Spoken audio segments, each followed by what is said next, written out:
When my nephew graduated, I bought him a new laptop and paid his college deposit out of my own pocket. At the party, my brother raised his glass and said, "Let's hear it for the ATM of the family, Uncle Mike." The room burst into laughter. Then he smirked and added, "Relax. He's used to paying for what he'll never have, a family of his own." Even my nephew chuckled. I just looked around and said, "Good luck getting another cent." 2 weeks later, I did something they weren't ready for. Yesterday he showed up at my door. "Please, man, I'm begging you." "All right. So, I don't usually do this, but I swear if I don't get this out of my system, I'm going to punch a hole in my own wall or something. Whatever. If anyone here is from my town and you recognize the story, yeah, it's me. Don't care anymore. TBH. So, my brother, his name's Banks.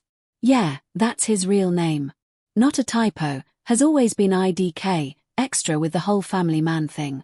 He's got this whole setup. Wife, Denise, 1 kid, Tucker, house with the ugly backyard pool, the whole package. And I'm the single brother. Never married, no kids, not really looking, just living my life. The thing is, I make decent money and I don't have to spend it on like 6 pairs of soccer cleats every year. So, I guess I have more free cash or whatever. Doesn't mean I'm rich, just means I'm not broke all the time. Anyway, I noticed Banks started acting weird a few weeks before Tucker's graduation, sending me random memes on IG, texting me about some old Xbox stuff from when we were kids, even showing up at my place with takeout once like we were best brothers. It was so fake I could practically see through it. But I went along with it because it's his kid's graduation and I've always been close with Tucker. I'm the uncle who hooked him up with his Switch, his phone, stuff his dad couldn't afford. So, graduation rolls around. Tucker is all pumped. College acceptance letter on the fridge. His buddies posting cringe stuff on TikTok. Denise is blowing up the family group chat with invites and bring a side dish and whatever. Mom's all over it. Of course, I honestly wasn't even planning a big gift, but then Banks started hinting about how the college deposit was stressing them out. Denise literally said, "Tucker would be so grateful if you helped us out. It's just so much right now. You know how it is." So, yeah, I paid the deposit.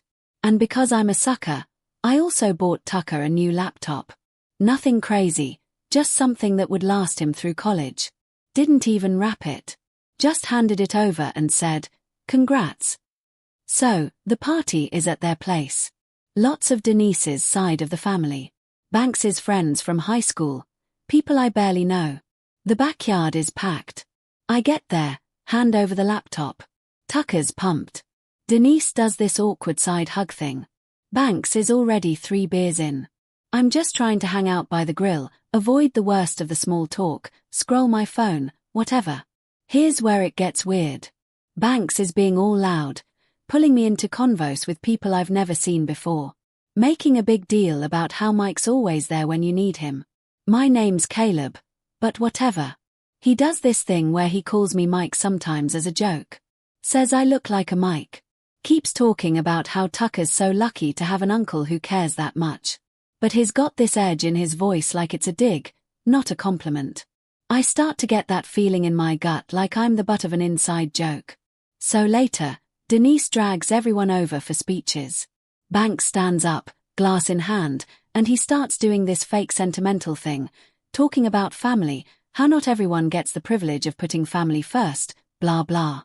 Then he looks right at me, raises his glass, and says, "Let's hear it for the ATM of the family, Uncle Mike." Everyone laughs loud, like it wasn't even that funny, but people are howling.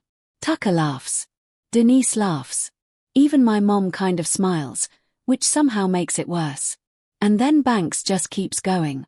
Says, "Relax. He's used to paying for what he'll never have. A family of his own."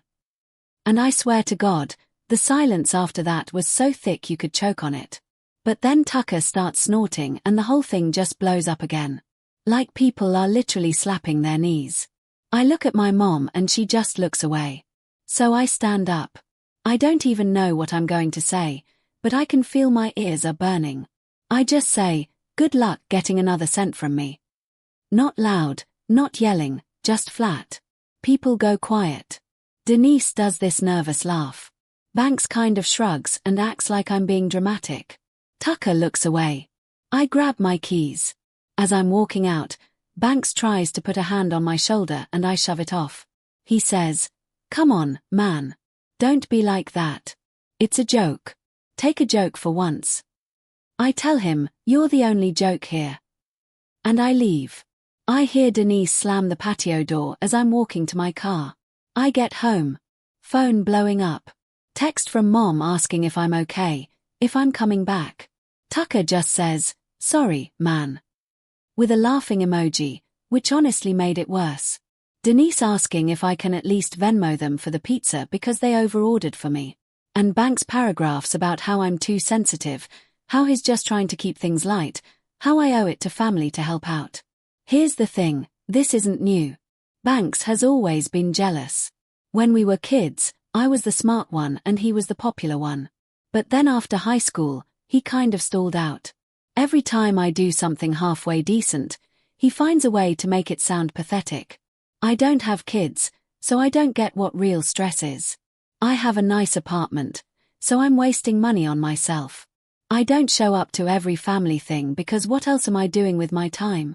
I guess this whole grad party thing was just him finally saying it out loud in front of everyone. So yeah, I'm pissed. I didn't even realize how much until I was driving home. Hands legit shaking on the wheel. And I'm not going to just let it go this time. I texted Banks and Denise both. Told them I'm done being their backup plan. Told my mom the same. She called me dramatic, but I'm not changing my mind. Not this time. Next morning, I wake up to more texts, a couple missed calls. Tucker posts a pic with his new laptop on Snapchat. Tags me with a heart. Like, that's supposed to make it better. Banks sends a voice memo. I don't listen. So, if you're reading this and you're like, wow, harsh. I get it. But I'm over being the easy target. If they want to see what life is like without Uncle ATM, they can find out the hard way. And that was just the beginning. I'm not going to sit around waiting for another punchline at my expense. They wanted a show. Well, they're about to get one. Let's see how funny it is when the cash flow shuts off for good. Update 1. NGL. I was expecting some drama after the party mess. See last post, but not even close to this level. You know when you're just waiting for a text or call to pop up and you end up checking your notifications every 5 minutes. That was me for like 3 days. I kept thinking maybe someone would realize how messed up that ATM joke was. Or at least that Tucker would shoot me a real apology. But nah, nothing but dry "oh sorry man" type stuff at first. So yeah, I did what I said. I went full ghost. Didn't block anybody but muted the group chat, stopped answering calls, left their texts on read. I didn't show up to the usual Sunday dinner at Mom's. Just ordered takeout and scrolled through Netflix at home. Denise tried texting me for a recipe. I left her on delivered. I guess she realized I was serious cause she started double texting. Hey, could you just send it real quick? Hey, Tucker needs help with his FAFSA. Hey, did you get those graduation pics? Nope. Not answering. Kind of wild how fast things get awkward when you pull the plug. Banks didn't text for a while, which is weird for him, but Tucker kept liking my old posts on IG. And I could see Denise watching my story. Mom called me twice the first week. Once to ask if I was coming for her birthday. It's not for another month, so I DK why she even asked. Then again to say I was making things harder than they need to be. I told her straight up, talk to Banks. She sighed and hung up. Here's the thing. I didn't just stop giving them cash. I stopped being their cushion. Period. Like, I've been covering little emergencies for years. Last winter, Tucker's car battery died on a Sunday night, and I went out in my own car to buy him a new one because Banks couldn't get away. Denise had her phone screen fixed. I paid for that, too. And there are at least 3 random subscriptions for stuff Tucker wanted that still hit my card every month. All those I shut down. I called the companies, switched billing, sent them a text like, you'll need to update your payment. No apology, just facts. First real sign of trouble came when Denise texted me, Can you cash app me for the school trip deposit? It bounced. I just replied, I'm not your ATM. She left me on read. Next day, Banks calls, actually calls, not just a text. I let it go to voicemail. He leaves this long message about family and responsibilities and how you can't just pull out when people count on you. He goes on about how some people don't have the luxury to just walk away. I deleted it. I'm not playing that game anymore. So, Friday night rolls around. I go out to this bar with a couple friends, just trying to chill. Tucker texts me, "Hey, can you help me with my laptop? It's not charging." I wait an hour, then send him a link to the manufacturer's support site. He hits me with, "But you bought it. Can't you just fix it?" I don't reply. 10 minutes later, Denise calls. I let it ring. She leaves a voicemail this time, her voice kind of sharp, saying she doesn't understand why I'm acting like a child and how I'm jeopardizing her son's future. She slams the phone down at the end. Next day, I get a call from Mom. She's clearly stressed, asking if I can come over to talk this out. I tell her I'm not the one who needs to talk.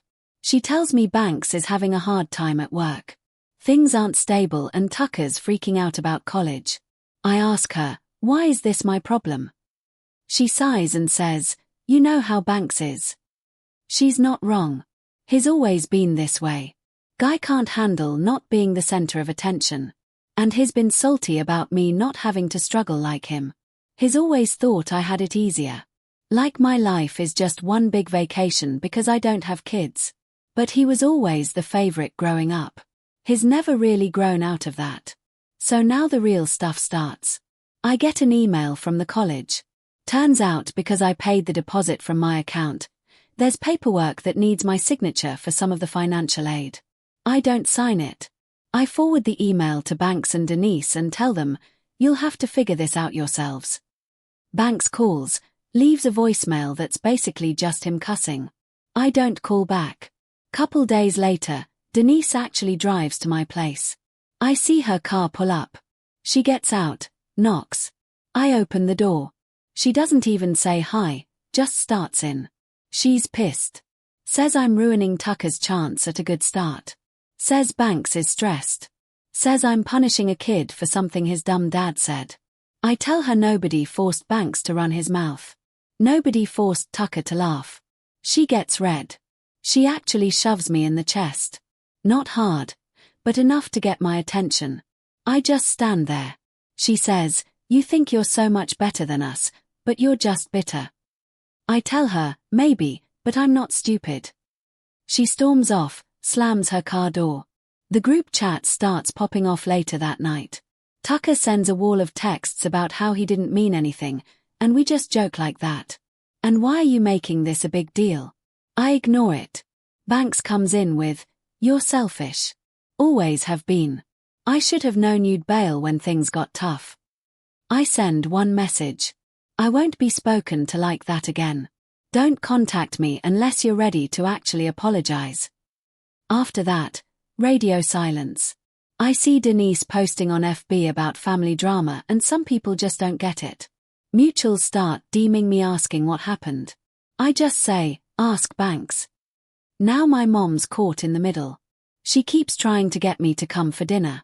Keeps sending me guilt trip texts, but I'm not budging. I text her and say, if you want to know why I'm doing this, go ask Banks what he said at the party. She doesn't reply for a whole day. Meanwhile, Tucker's car insurance comes up for renewal. Guess whose name is on the policy? Mine. So, I call the company, tell them to take me off the policy. I text Tucker, you need to get this sorted out by next week or you're not covered. He sends me a crying emoji. I just leave it. It's kind of wild how fast things fall apart when you stop bailing people out. They've all got their own group chats, their own family dinners. I'm not invited. Not that I want to be. Denise's sister tries to DM me on IG. Says I'm being cold, but she doesn't even know what went down. Banks finally texts me after a week. Just says, you're going to regret this. I laugh. Don't even reply.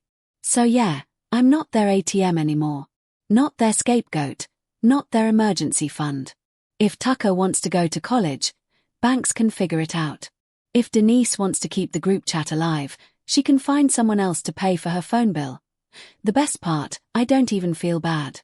They wanted to make me the punchline. Now they can see how funny it is when nobody's around to clean up their mess. This is just the start. They think I'm bluffing. They have no clue what's coming next. Update 2. So, it's been a couple weeks since all that went down. And NGL, I didn't even realize how much I was holding together for these people until I just stopped. Like, at first, you think, hey, they'll figure it out. Maybe some awkward texts, whatever. But nah, it's been chaos. Honestly, the little signs started showing up in dumb ways, like Denise's posts getting more passive-aggressive or Banks not showing up in the group chat, which is weird for him. Usually, he's all over it with gifs and memes and fun dad energy. The first real sign something was off. I'm at the grocery store and I run into Tucker's friend, Kinsley, who's usually chill, but she's all awkward asking if I know what's up with Tucker. Apparently, he hasn't been on Snapchat, which is a red flag for his age group. I just shrug. She looks at me like, wow, you really don't care, huh? I do care, but I'm not about to spill family drama in the produce aisle. So, I get home and there's this email from the college again. But this time it's about missing paperwork for Tucker's enrollment. Guess who they CC? Me. So, I know for a fact Banks and Denise haven't sorted it. I forward it to them and just say, this is not my problem. Do not contact me about this again. Denise calls me that night. I let it ring. She leaves a voicemail. Her voice is shaky, not yelling. She's trying to guilt trip. Says Tucker's freaking out. Says Banks is working double shifts and she can't handle it. I delete it. Not my circus. Next day, I get a text from Tucker. Just why are you doing this? I thought you were cool. I don't answer. IDK. Maybe he'll get it when he's older. Maybe not. That's not on me. Then I start getting messages from my mom again. She's not even mad, just tired. She wants to do a family dinner. Says things are getting out of hand. I tell her it's not my job to keep the peace. She says, you're making yourself the victim. Which is wild because I'm literally the only one who hasn't asked anyone for anything. She hangs up. Later, she texts me a photo of Tucker and Banks looking miserable in the backyard. No caption. So okay, I figure maybe they'll finally get it that I'm not bluffing, but Banks, man, he's stubborn. Instead of apologizing, he starts telling anyone who will listen that I'm ruining his family. I find out because mutuals start DMing me, saying, hey, man. You good? Heard you and Banks got beef. I just tell them, ask Banks why. I'm not airing every detail, but I'm not covering for him either. Then it gets more real. Denise's car breaks down in the school parking lot, and she calls me. Says she's stuck. Can I just come jump her? It'll take 10 minutes. I tell her, call roadside assistance. I'm not your backup plan. She yells. Says I'm punishing Tucker. Says I'm heartless. I hang up. 5 minutes later, I get a text from Banks. Just says, you're dead to me. I laugh. Not even mad, just tired. But here's where it gets messy. I get a letter from the insurance company about Tucker's car. Since I took myself off the policy, he's technically uninsured now, and they need a new primary. I text Tucker, you need to get this sorted out. He just replies with question marks and then nothing. 2 days later, Denise blows up my phone, says Tucker can't drive to his summer job without insurance. Says it's going to cost a fortune to switch it back. I tell her, not my problem. She says, you're not family. After that, I find out Banks tried to borrow money from my mom. She calls me, asks if I can at least lend Banks a little to get by till payday. I tell her absolutely not. She sighs, says, you always do this. You act like you don't care. I tell her, I care enough to stop being treated like a joke. She hangs up again. Later that night, Banks sends me a DM. Just says, you win. Hope you're happy. I don't even answer. Now Denise is posting all over Facebook about unsupportive relatives and learning who's really on your side. Tucker posts a black screen on his story with just a sad face. Banks actually blocks me on everything, which is hilarious because the only reason he's online half the time is to ask for crap. The wildest part is family friends are starting to take sides. Some of them, like my Aunt Sophia, text me, say they get where I'm coming from. Others, like Denise's sister, say I'm being cruel, but not one of them actually knows what Banks said at that party. I'm tempted to just drop the video. Someone always records these things, right? But I don't. I'm not about to start a war. I just want out. The last straw for me is when my mom invites everyone to her place for Sunday lunch and doesn't invite me. I only find out when Kinsley posts a pic of everyone there. Tucker looks miserable. Banks looks pissed. Denise is just fake smiling. No one mentions me, but it's obvious what's going on. So, I call my mom, ask her, why didn't you invite me? She says, things are tense. Maybe next time. I tell her, maybe never. I hang up. It hits me for real that I was the one holding this whole mess together. Not Banks, not Denise, not Tucker, me, the ATM uncle. The punchline. Now they're scrambling. And honestly, I'm not even sorry. I know Banks treats me like this because he can't stand not being in control. He always hated that I did well without doing things his way. He thinks I'm selfish for not having a family. Like my life is this empty thing that only matters if I'm supporting his. But I'm not his safety net anymore. If he wants control, let him control his own mess. So yeah, I see now how much they depended on me. And now that I'm gone, they're falling apart at the seams. And I'm not even tempted to step in. Not this time. But then last night, I hear a knock at my door. It's late, dark out. I almost don't answer, but I open it and Banks is standing there. He looks rough like he hasn't slept in days. He just says, please, man, I need your help. I slam the door. So if anyone in my family is reading this, I meant what I said. You're on your own now, and I'm good with that. Let's see how they handle it when there's no one left to bail them out. Next part's about to get wild.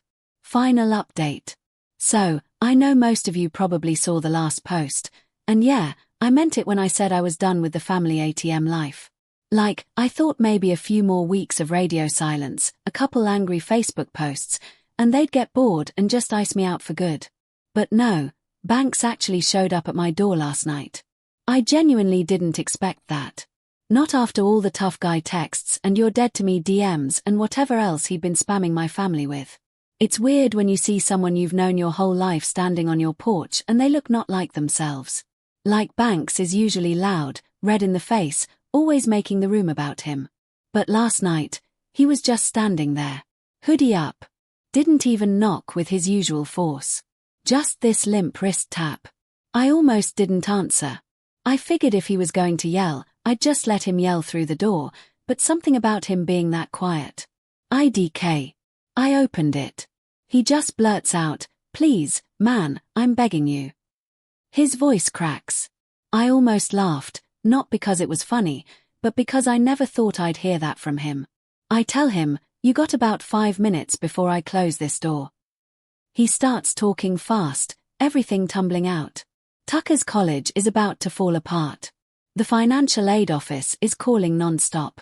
Denise is threatening to move in with her sister. His card got declined at the gas station. He's talking like he's about to get evicted, which I kind of doubt, but I know enough about his money habits to believe things are probably bad. He tries to step inside and I block the doorway. I tell him, you're not coming in. Say what you need to say right here. He's looking at the ground, not making eye contact. I ask, where's all that energy from the party? He actually flinches. Then he starts in with, look, I messed up.